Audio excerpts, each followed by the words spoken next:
Baruchim abuim and welcome. A freilichen Chanukah. Happy Hanukkah. My name is Sebastian Schulman, and I am the Yiddish Book Center's Director of Special Projects and Partnerships, and it is my pleasure to host tonight's program and to welcome you to the Yiddish Book Center's virtual theater for Yiddish Theater as a Cultural Lifeline During the Holocaust with Dr. Debra Caplan. Before we get started, please note that your video and audio will be off throughout the session. You may send questions through the question panel, but please keep your questions brief so that we might get through all of them this evening. And please refrain from sending long comments. And now I am delighted to introduce my colleague and an old friend, Dr. Debra Caplan, who I know in Yiddish as Dobelea. So Debra is an associate professor of theater at Baruch College and the Graduate Center at CUNY, specializing in Yiddish theater and performance history. Her first book, a book I heartily recommend to you all, is called Yiddish Empire, the Vilna Troupe, Jewish Theater and the Art of Itinerancy, which won the George Freedley Memorial Award from the Theater Library Association for Best New Book in Theater and Performance Studies, and the Leviant Memorial Prize in Yiddish Studies from the Modern Language Association. Her second book, the Dybbuk Century, the Jewish play that possessed the world, is a collection of essays about the iconic play, The Dybbuk by Shin Amsky, co-edited with Rachel Merrill Moss, and is forthcoming this October. Looking forward to that. And she is currently working on a biography of the legendary Yiddish performer and lyricist Molly Picon. Debra's writing has appeared in many, many places, including the Yiddish Book Center's own Pakenträger, as well as the American Theater Magazine, Theater Survey, Modern Drama, Theater Journal, Performance Research, and Studies in American Jewish Literature, among many others. And she is the co-founder of the Digital Yiddish Theater Project, an international Yiddish theater research collective that applies digital tools to the study of Yiddish theater. Please go check out their website after tonight's presentation. And she is also a director, dramaturge, and theater translator, an alum of the Yiddish Book Center's internship program, and serves on the center's board. And I will just add that Debra Dobelea was an alum with me. We began learning Yiddish together many years ago at this point, and it is such a pleasure, an absolute Vergnügen to be with you tonight and to virtually light the first Lichtel with you. So thank you for being with us tonight, Debra. Thank you so much. Take Vergnügen, and it's lovely to be here with all of you on the first night of Hanukkah to talk about this very, I think, very important topic, which is, the title of this is Yiddish Theater as a Cultural Lifeline During the Holocaust. But part of what we're going to talk about tonight is really, what does it mean to make theater and to make art at a time of catastrophe and mourning and difficulty, and what can art do for people in very difficult times, which is, unfortunately, a question that really does matter often, and not just in one historical period. So I'm going to share this slideshow with you, and let me just start it here. Okay, great. So the title of this talk is Yiddish Theater as Cultural Lifeline During the Holocaust. And there's a long history of Jewish literature and art and theater as a response to crisis. We talk a lot in Yiddish literature about laughter through tears as kind of a motif or a modality of Yiddish literature. And this also extends to and applies to theater as well. Theater is a space that requires emotional engagement and communal engagement. It's also a space that allows for emotional expression on the full spectrum of human emotions, not just laughter, which is essential to theater, but also tears. And any of you who go to the theater habitually may have experienced this, that very, very often audiences are moved to to all of the sort of extremes of emotions through the course of a theatrical production. Indeed, it's one of the markers of a very successful production. Theater was one of many sites of what I would call cultural resistance during the Shoah, during the Holocaust. And it was often deeply connected to other forms of resistance, including resistance through music, visual art, literature, etc.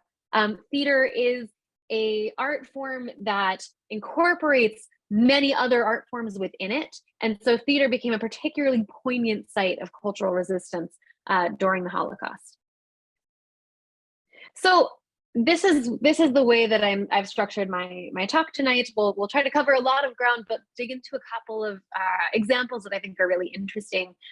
First, we'll talk about what it means to make theater in such a moment, why people decided to make theater in this incredibly dark hour for the Jewish people. Then we'll look at Yiddish theater that was produced in 3 arenas. First in the ghettos, primarily the Warsaw and the Vilna ghetto, which were kind of the centers of Yiddish theatrical activity in the ghetto period. Also major theater centers before the war. Yiddish theater, then we'll talk about Yiddish theater that was created in the concentration camps themselves, of which there is much to say. And then we'll move on to Yiddish theater in the displaced persons camps, which was also a very important cultural lifeline for people. And then finally, we'll talk about representations of this material today, and we'll look at one specific example that maybe some of you have seen, which is running right now in New York. Okay, so why make theater in a difficult moment when people are struggling to have the basic necessities of life? What does it mean to make theater? I have 2 quotes here that I think tell us something about what this drive to make theater in such a moment. One is from David Rogow, who is a Yiddish actor. And he said, "In a terrible time, the actor forgets his surroundings and the audience forgets for half an hour where they are." So one aspect, one reason why one might make theater in such a moment is as an escape, right? As a way of transcending the reality that you are in, a psychological escape from an unbearable situation that might allow people to feel normal or somewhat normal in very unnormal circumstances. The second quote is from Herman Kruk, who was in the Vilna ghetto. He was a writer and an intellectual, and very famously wrote a diary, not all of which survived, but much of which survived. And we'll talk a lot more about him later, because he did not always feel this way about making Yiddish theater in the ghetto. But kind of later in the course of this, he said, "An hour and a half of exaltation and escape is a great accomplishment."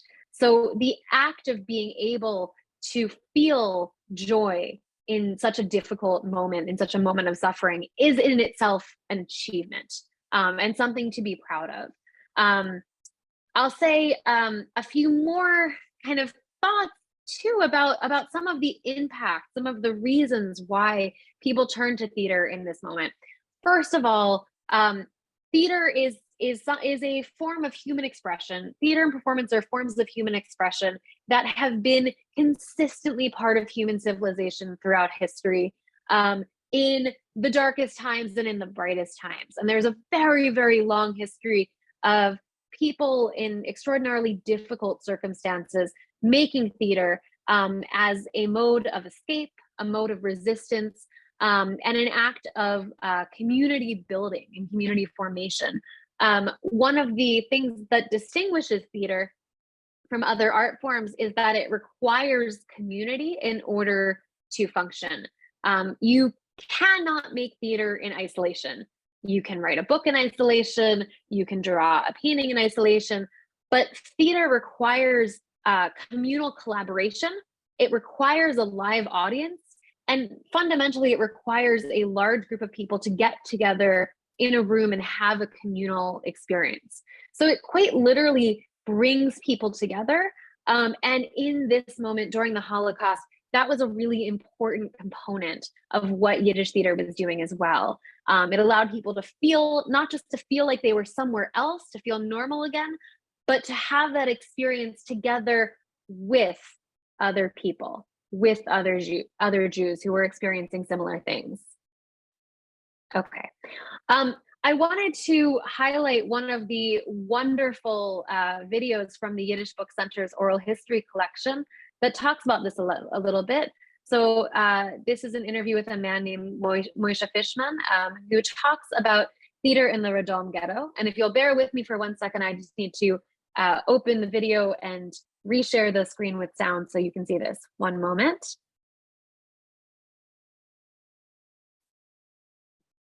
I didn't do the sound. 1 second, and then this should work.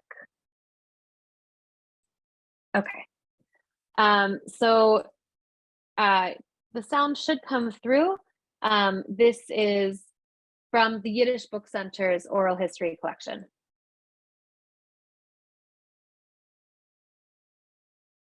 Mit erlaubt, kommen wir mit der Beginning in Ghetto mit erlaubt zu haben ein Stückchen Theater, ein Revue-Theater. Nur mit gemisst forscht, geben zu der Deutschen, was wir gehen spielen.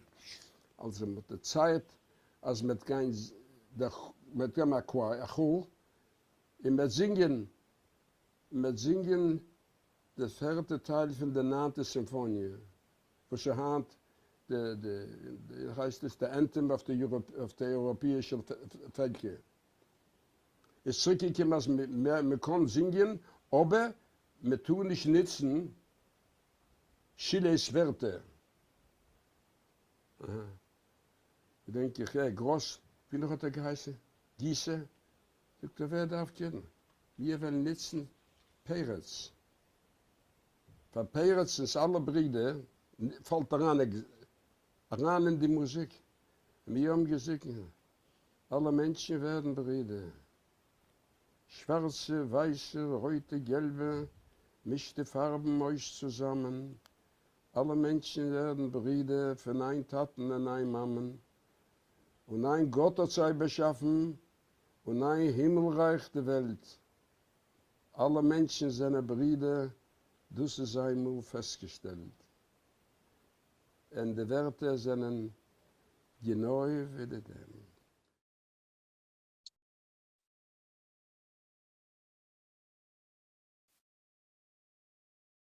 Okay, so that's just one recounting of an individual remembering one experience. And he talks about review. He talks about that they were permitted to do a review. So one of the things that I think is important to keep in mind is that there are a number of different ways that theater happened in the ghettos. Of course, in the ghettos, Jews did not have full control of their circumstances. So some theatrical performances happened by permission, and that permission would be granted by specific officers or specific leaders in the ghetto for various purposes. Sometimes there was a sense by the authorities that allowing theater helped people to stay calmer and have less panic, which sometimes was something that they wanted to do.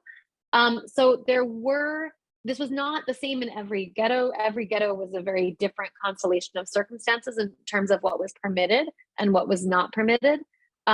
There were both authorized and unauthorized performances. At the authorized performances, sometimes Nazi officers would attend. Obviously, if somebody was creating their own unauthorized performance, that might have a more internal Jewish-only audience. So the material that was produced in these circumstances sometimes differed. Moshe Fishman talks about a review, and he talks about a song that was sung. So a review in theater is basically, it's kind of the descendant of vaudeville. It's an amalgamation of different acts that are happening in succession, short acts. So a review might include some songs, some bits of musical comedy, a few skits, maybe some parodies, etc. So people would take a whole bunch of material together, They would, different people would rehearse different acts and put together a show of an hour and a half, 2 hours that had all of these different acts within it. So you had a lot of different kinds of material being shared. And some of the material that was shared in reviews was material from pre-war theater programs and review type programs or musical programs. But some material was custom written in the ghettos and had to do with the particular circumstances of the ghettos. So the two ghettos that had the most robust theater offerings were the Warsaw Ghetto and the Vilna Ghetto, which comes as perhaps no surprise because both Warsaw and Vilna were major centers of Jewish theater in Eastern Europe prior to the war. And the theater that was offered in these settings was really quite robust.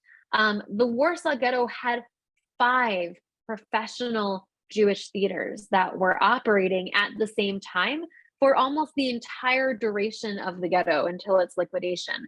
In Warsaw, the Nazis explicitly permitted Jewish theaters to open just about right when the ghetto was created. They saw it as a way to stabilize the ghetto and to stabilize the population.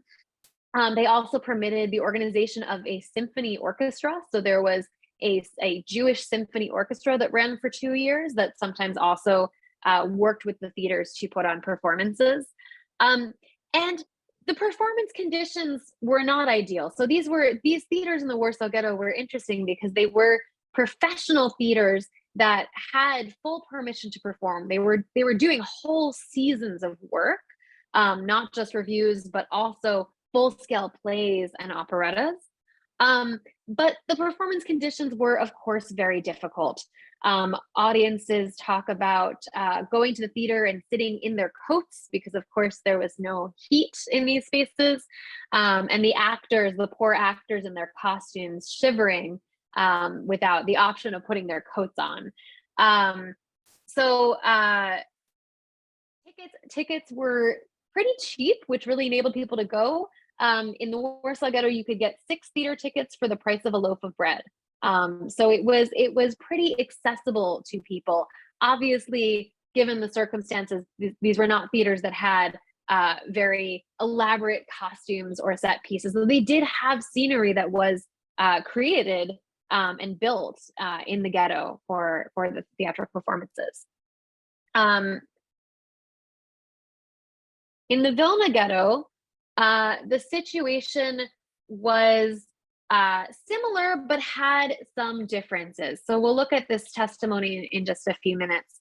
But in the Vilna Ghetto, there was more full-scale play productions. There were a lot of very robust full-scale play productions, some of which were kind of much more dramatic theater than comedic theater. In the Warsaw Ghetto, there was a lot more comedy material.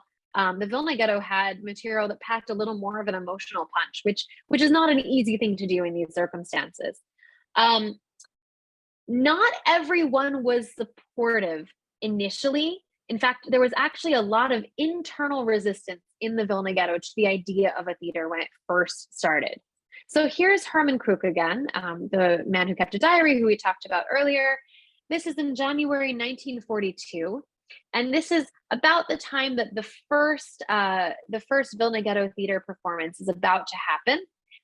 And the Bundists in the Vilna Ghetto, actually organized a campaign to get them to cancel the performance.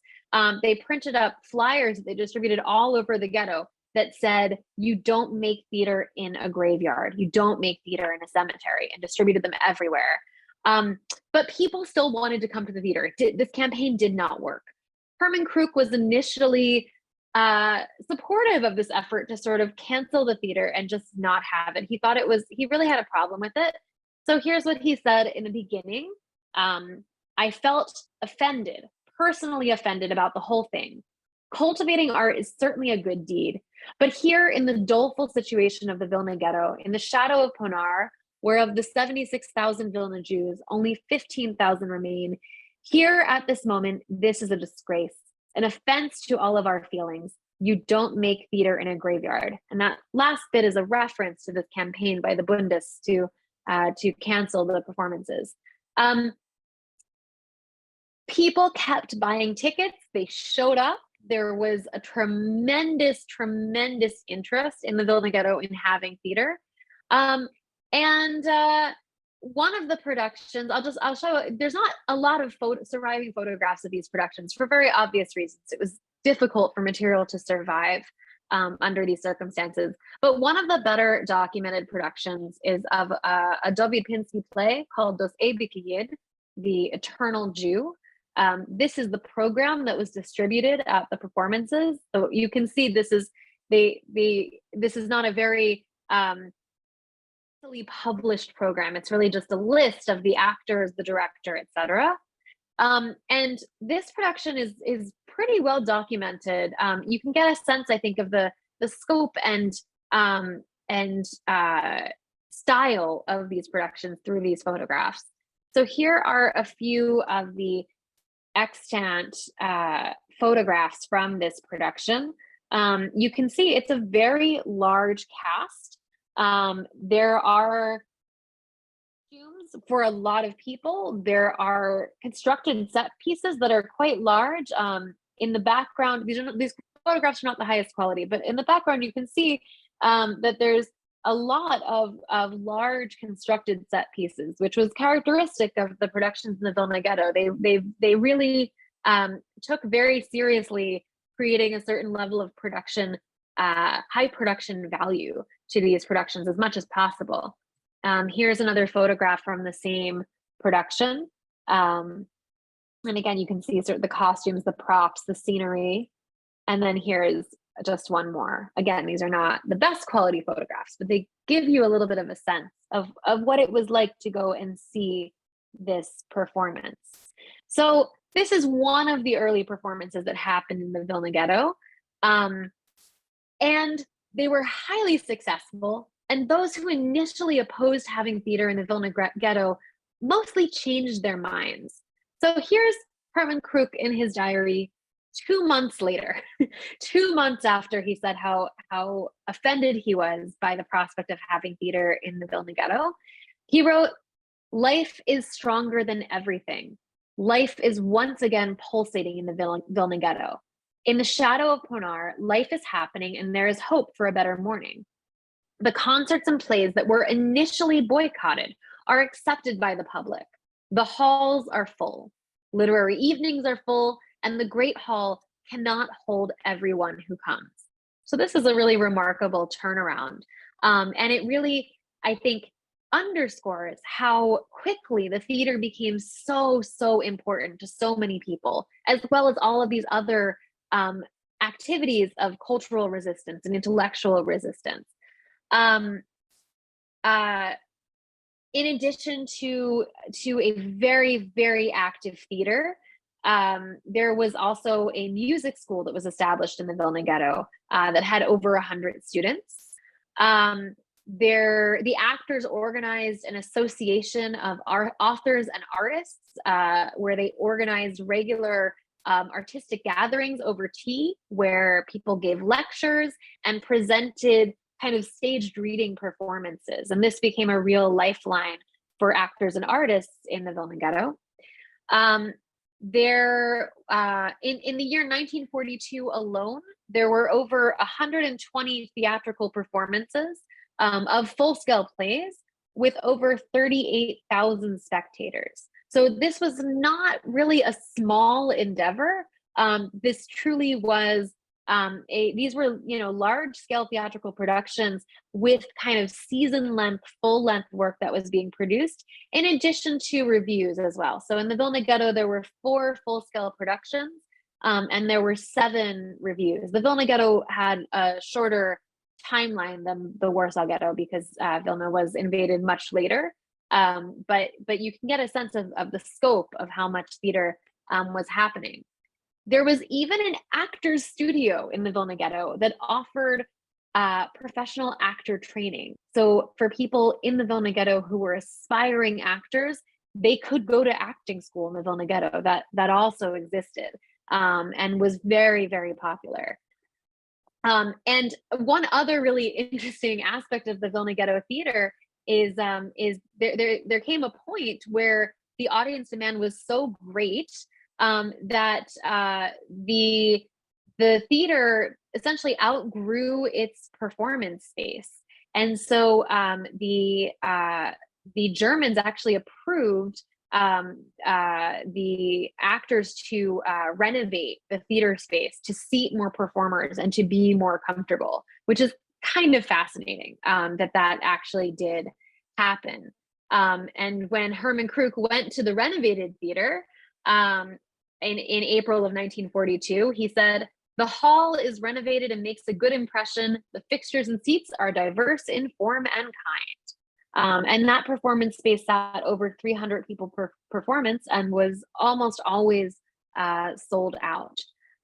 So hundreds of performances, tens of thousands of tickets sold. This was a really robust theatrical program. Let's just go back and look at one more video from before we move on to theater in the camps. So we'll go back to this, which is from the USC Shoah Foundation. And we'll just look at just a little bit of this as well. And I will share the sound.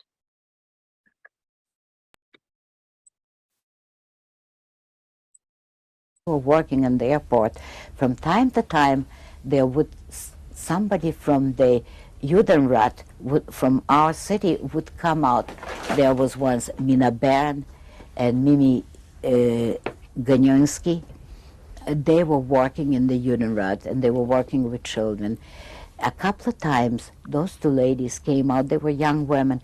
They came out and they were teaching us the song of Sag nicht keinmal, as don't say that you're working that smart. And the other song they taught us was the partisan song that early in the morning he walked on with the gun in his hand and so on. And you know, when they teach you these songs, you look to yourselves or at each other and say, what is the meaning of it? That song was one of the greatest things that happened to us.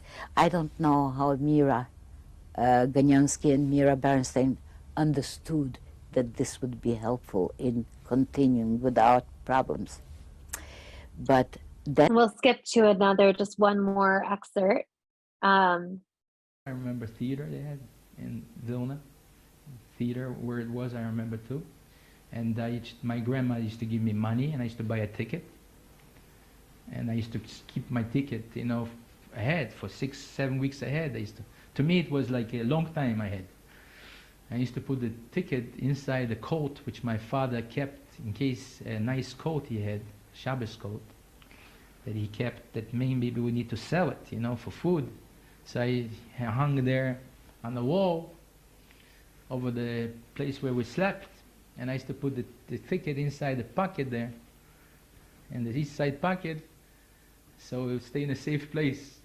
I used to get the ticket in the last rows, you know, where I could only stand up and see.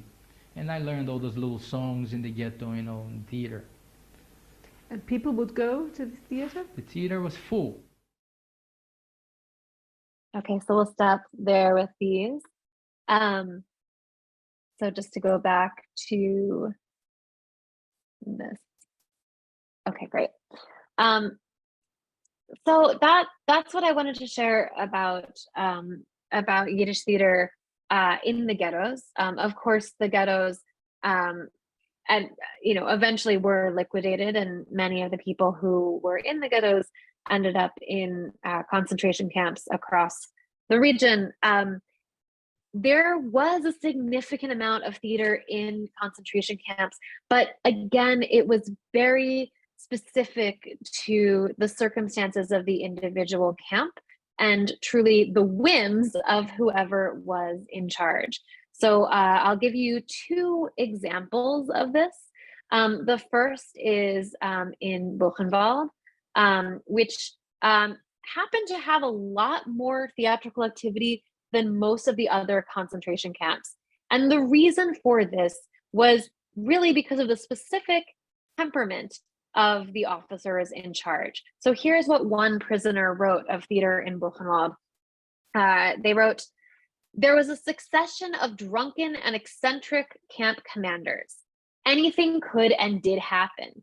Thus, an illicit theater thrived continuously, and for a short time, at the order of a drunken camp commander, the prisoners were actually obliged to produce a show which ran from 2 to 4 performances a day. Winds came from this commander's befuddled head like demons from a Bosch last judgment. So just so happened that there was this somewhat eccentric, drunken, and maybe a little crazy camp commander who decided to require that the prisoners develop theatrical performances. And this is not the only case of that, but this is a particularly significant case. In Buchenwald, the prisoners under this particular commander were actually conscripted to construct a theater space or convert a space into a theater space and to build scenery. And 500 people attended each of these performances, which happened between 2 to 4 times a day. So the prisoner who wrote this account, Kurt Daniel, said, "No one really enjoyed the official Buchenwald theater.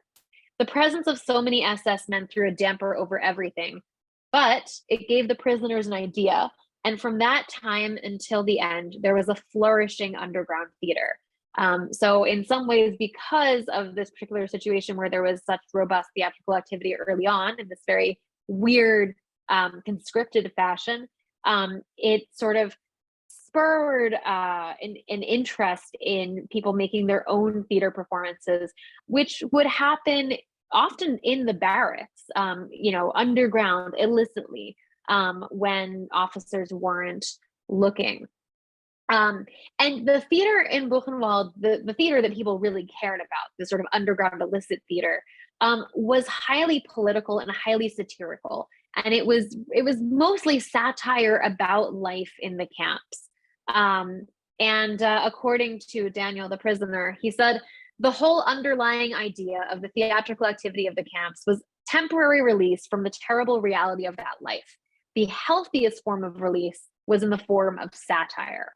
So being able to turn it around and to mock and to laugh at and to parody things that were happening in their lives gave people a sense of release and a sense of control that was really powerful and important. The second example I'd like to discuss is the story of Mila and Weislitz and Moshe Patoshinsky. So there actually is not a great picture of Mila Weislitz, so I'm sort of hoping to find that for you. But this is her father, Yankiv Weislitz, who was a very famous Vilna Troupe actor. And Mila grew up in the Vilna Troupe with her famous actor father. And one of the conditions when she married her husband was that he joined the Vilna Troupe too. So they both were part of the Vilna Troupe. So in 1939, Mila and Moshe, Mila being Jacob's child, who you can see here, Mila and Moshe were a young married couple, and they were running a theater company in Belgium. When the Nazis first invaded in 1940, they went into hiding, and they actually kept performing in hiding. They sort of still ran their theater company, but underground in private homes, completely illicitly, as off the map as you can get. They were able to hide successfully for 3 years, but after 3 years, they were caught and they were sent to Auschwitz. By the time they got to Auschwitz, they had been performing underground illicitly in people's houses, apartments, wherever, basements, wherever they could find, for years. And this had become kind of the purpose for them, the way that they sort of held on during all of those years of hiding. So when they got to Auschwitz, they both continued producing theater. Of course, they were separated, but they organized performances in barracks at the transit camps. And when they got to Auschwitz, they were both recognized by fellow inmates as a famous actor and actress pair. Mila in particular was seen as the more famous of the two, especially because of her famous actor father. And many of the women who were in her barracks actually happened to be big fans. They had seen her on stage in the Vilna Troupe, and they were so excited when she said she would perform for them. So night after night, in the barracks, Mila Weislitz would perform material from the Vilna Troupe for the women in her bunk. And her performances were so popular that during selections, people would help her hide because people were so, they needed to know that night after night that they could go to these performances. They became very, very, very important to people who were there. One of the most extraordinary things about Mila Weislitz is that she, unfortunately, she became a subject of medical experimentation and was subjected to horrific medical procedures that were painful and difficult. And even in those circumstances, she kept producing theater. She organized cabaret evenings in the operating room of the space that she was in late at night. She and the women that she was with, they made gowns out of bed sheets, and they staged productions at night in the operating room. The doctor, the Nazi doctor who was supervising this whole endeavor, he found out and actually didn't stop them from performing because the officers who were serving in the unit actually started coming to these evenings and enjoyed attending them. And Mila Weislitz credits these theater evenings for saving her life. She really believed that it was part of what kept her alive, because even the Nazi officers were coming to see these performances. It's a wild, wild story. Meanwhile, on the other side of the camp, her husband, Moishe, was performing for the men, performing in his barracks, cabaret style almost every night.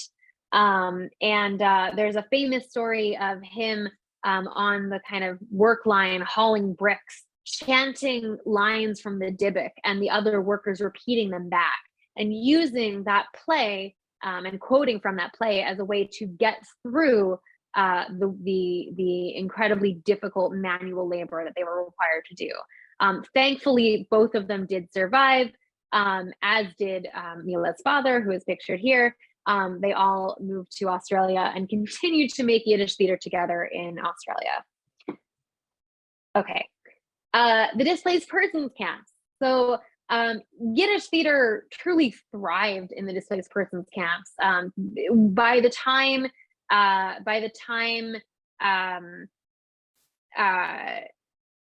people were in these camps, this was finally a chance where people had actual agency over making theater and performance. And there was not a lot of agency for people in the displaced persons camps, but creating art was a way to claim that sense of agency and to choose what kind of culture you wanted to create in an incredibly unstable environment, where there was not a lot of control that people had over what would happen to them, at least for some time. I said, Shulman mentioned that I'm writing a book about Molly Picon, and one of the things that I'm writing about is Molly Picon's 1946 tour to the DP camps. She went on a comedy tour, a Yiddish comedy tour in the DP camps in 1946. And you have to understand how absolutely wild this was. So first of all, she was the first performer to come to the DP camps in any language. She was one of the first Americans who was not a soldier to come to the DP camps and to see what that was like. And she ended up coming back to the US and reporting on what she observed afterwards, touring around the country, telling people what Holocaust survivors were going through.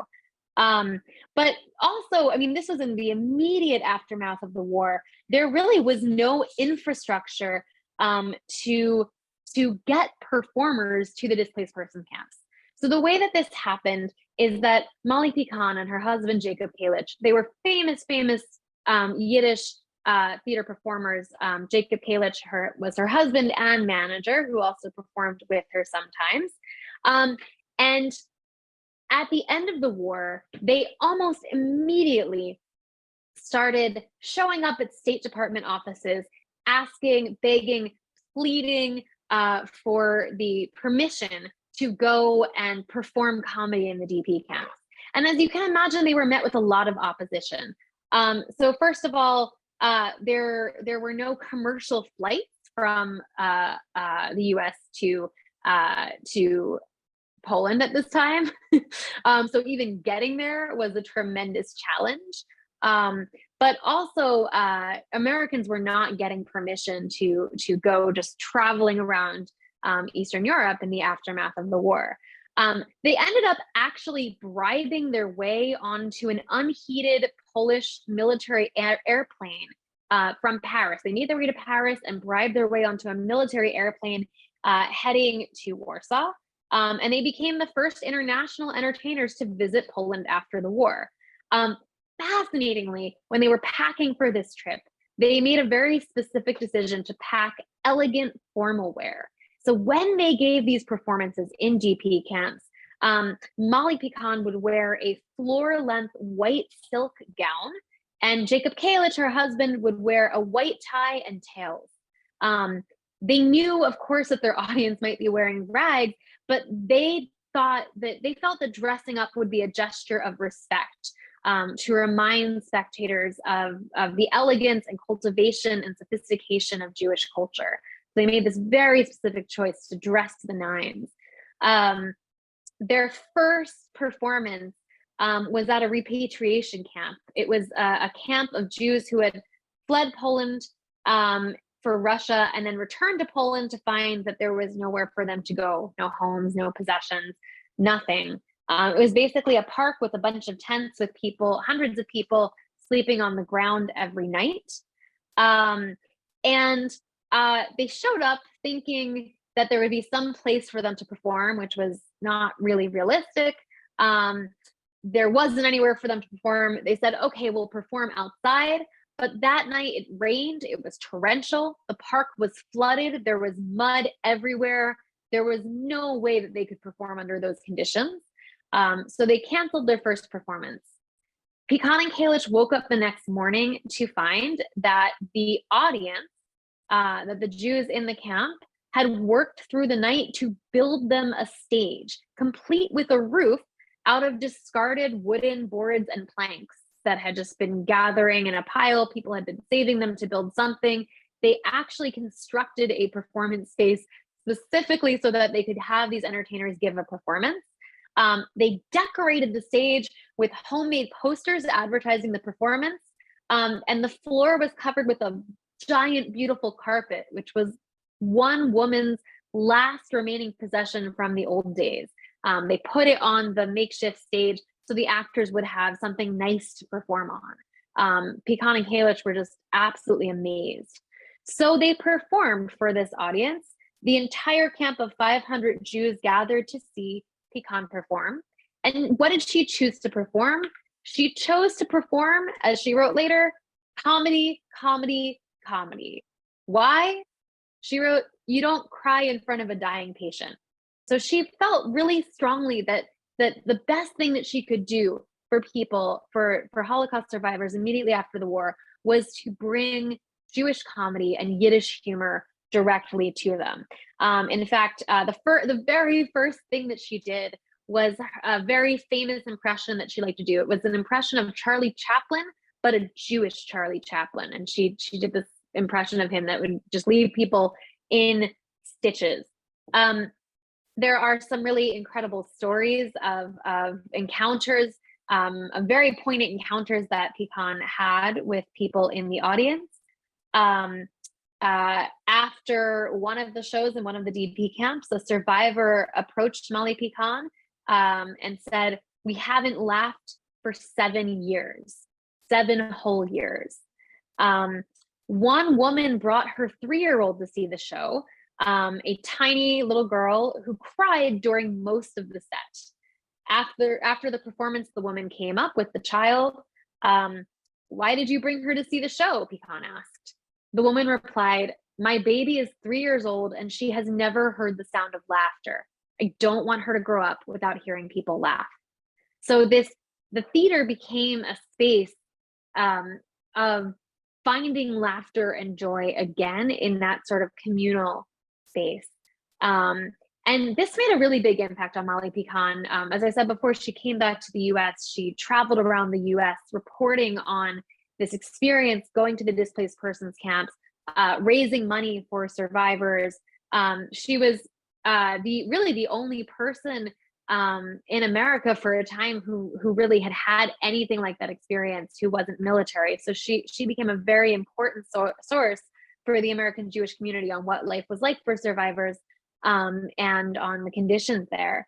So these performances were very, very impactful, both in terms of helping survivors to laugh again and to process the trauma of what had happened to them, and also to help the American Jewish community understand what was happening in these camps and how they could help. So laughter, these comedic performances became a bridge between these worlds.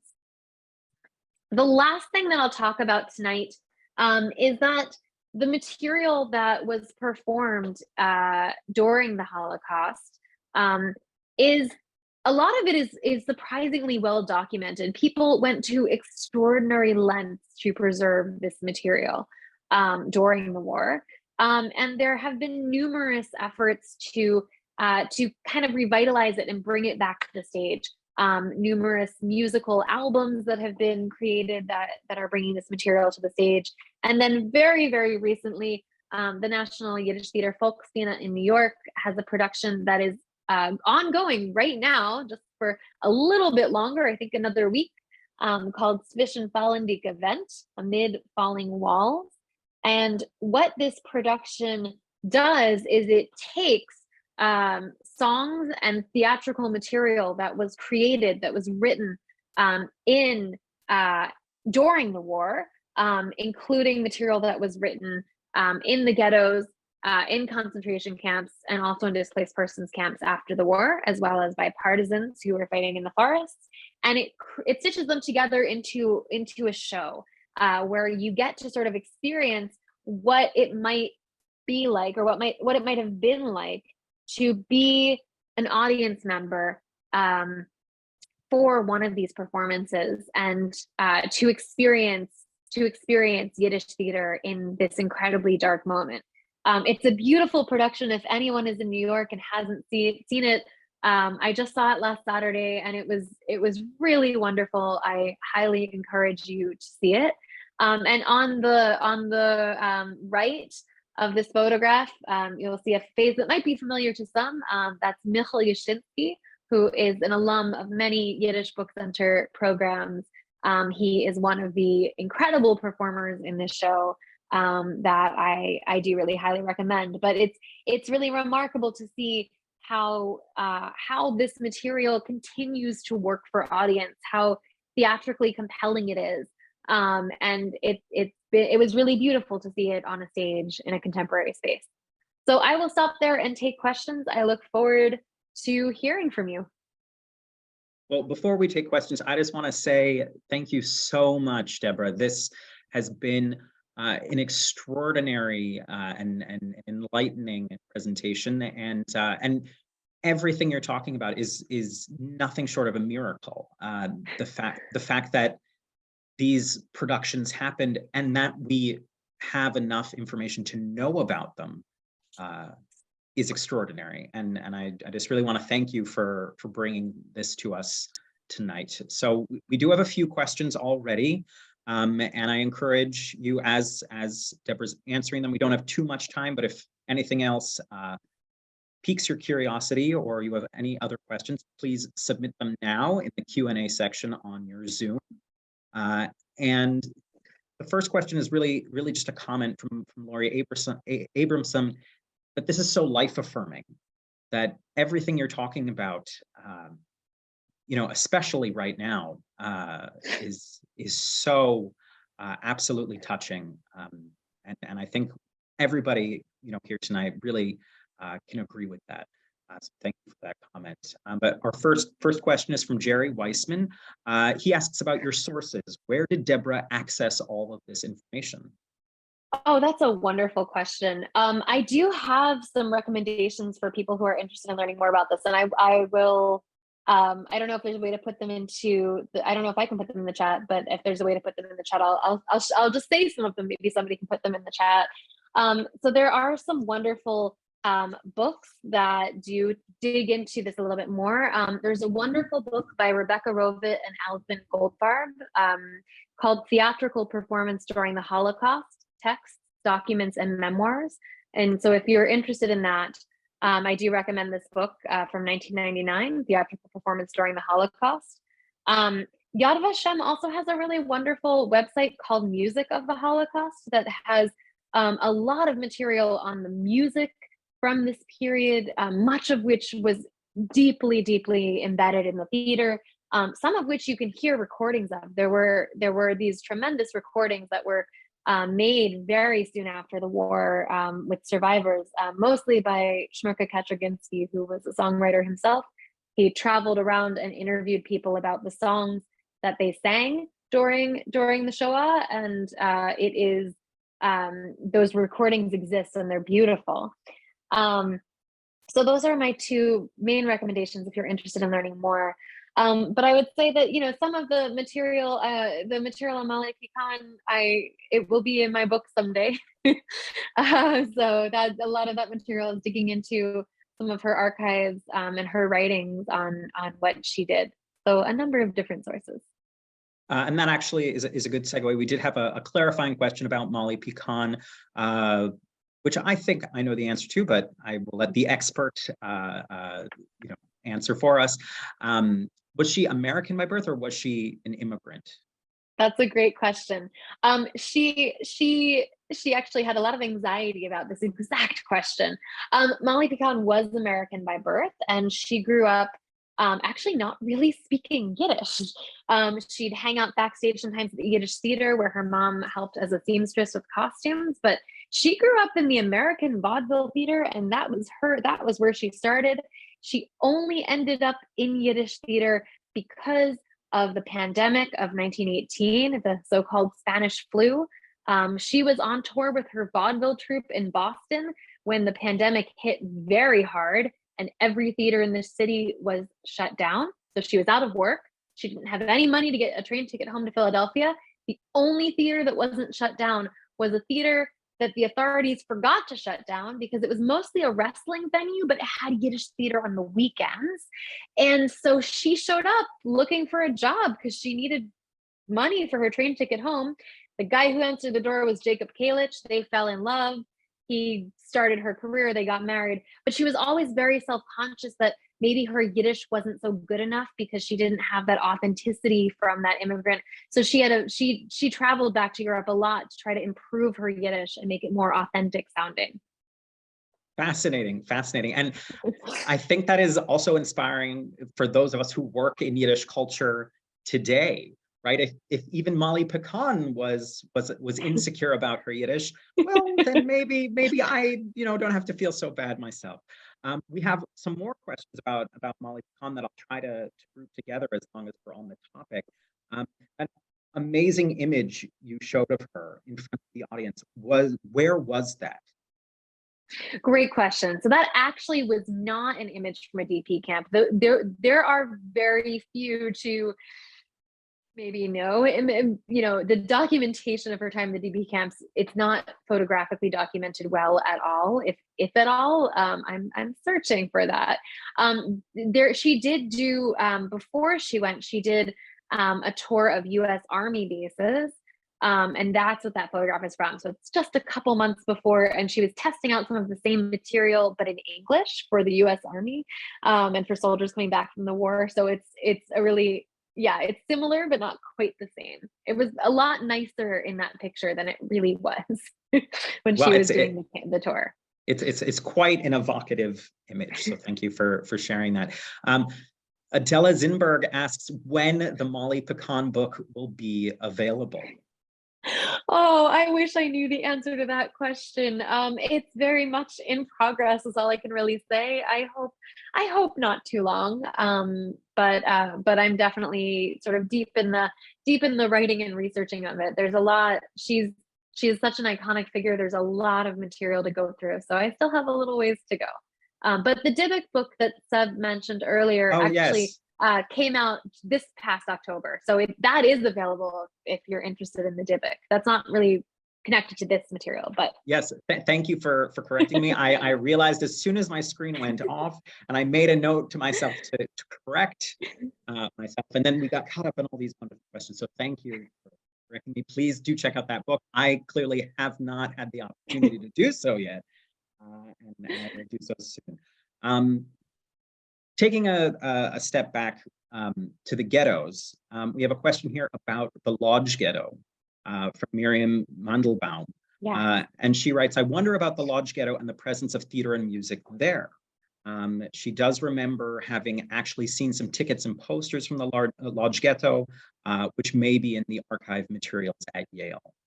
Yes, the Lodge Ghetto had a very active and robust theater scene as well, absolutely. And the band, the klezmer band Brave Old World, did a big project on this. There's a film of this. They have their program that they put together called Songs of the Lodge Ghetto, much of which draws on some of the cabaret performances that were happening in the Lodge Ghetto. And you can listen to their recreations of these satirical musical pieces. It's a very moving, there's an album, but there's also a DVD, Songs of the Lodge Ghetto. So yes, also very, very robust and more as well, right? We saw the speaker who spoke of the Radom Ghetto, right? So this was a widespread phenomenon of Jews making theater in every moment, in every circumstance possible during this terrible time. Absolutely incredible.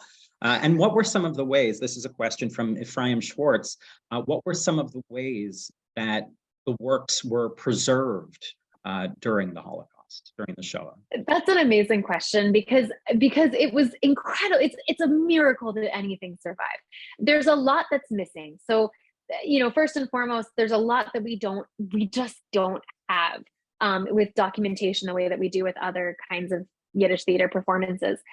In the Vilna Ghetto, a large aspect of why so much survived was because of the work of the Paper Brigade, which was a group of writers and intellectuals who were hired. They were conscripted by the Nazis to work in the YIVO building to sort precious materials, and either the materials were to go to Frankfurt for the Nazis to use for a museum and propaganda purposes, or to be destroyed. And instead, or in addition, they smuggled material out on their bodies and smuggled it out of the YIVO building and into the ghetto. And one of the things that they did was they worked together with the people who were running the ghetto theater, who were in desperate need of scripts, right? You need scripts to have performances. And so they would smuggle scripts out in bits and pieces to give to the actors so they would have those, or orchestra parts, they would have those for the performances. And then they had hiding places all over the ghetto, little underground sort of bunkers that people dug out, hidden behind trapdoors. They had a map with all of the hiding places where they just stashed hundreds of thousands of pages of materials, a good bit of which was theater material that was actively being used. And they were also documenting the theater that was happening in the ghetto, as well as everything that was happening, and stashing that material as well. So there was, I'm also working on a project on the Paper Brigade as well, which I'm very excited about. But this was a really remarkable effort at cultural preservation that the result is that we have a lot of documentation from that particular ghetto in particular. In the Warsaw Ghetto, there's a lot of documentation because of the Ringelblum archive, which was a similar effort to hide and preserve material and to document what was happening. Some of the other ghettos, there's less material, even though we know, especially from survivor testimony, that there was robust theater activity. And it's absolutely incredible to think about, these known other miraculous efforts in the camps and ghettos working together. We've heard a bit about the Yiddish theater. We might have heard a bit about the Paper Brigade, but to think of them working, in concert, really brings that world together. I think we unfortunately only have time for one more question. Did any of the performers from the camps and ghettos go on to have careers in theater after the war? Yes. I mean, yes, and so most of the performers had careers before the war, right? Except for like the people who were like in the actor studio who were studying. Most of them were established actors. This was what they did. This was their life. And so they kept doing it in the ghettos and in the camps. Unfortunately, many of the people who were doing this work did not survive. In the case of the Vilna ghetto, I think a lot more material survived kind of percentage wise than the number of people who were participating in these efforts. So many did not have careers after the war because of that. But many did, like Mila Weislitz and Moishe Pontashinsky. They had a robust Yiddish theater career in Australia and Melbourne after the war. So yes, those who survived, many did. Thank you very much. And thank you again for this wonderful presentation.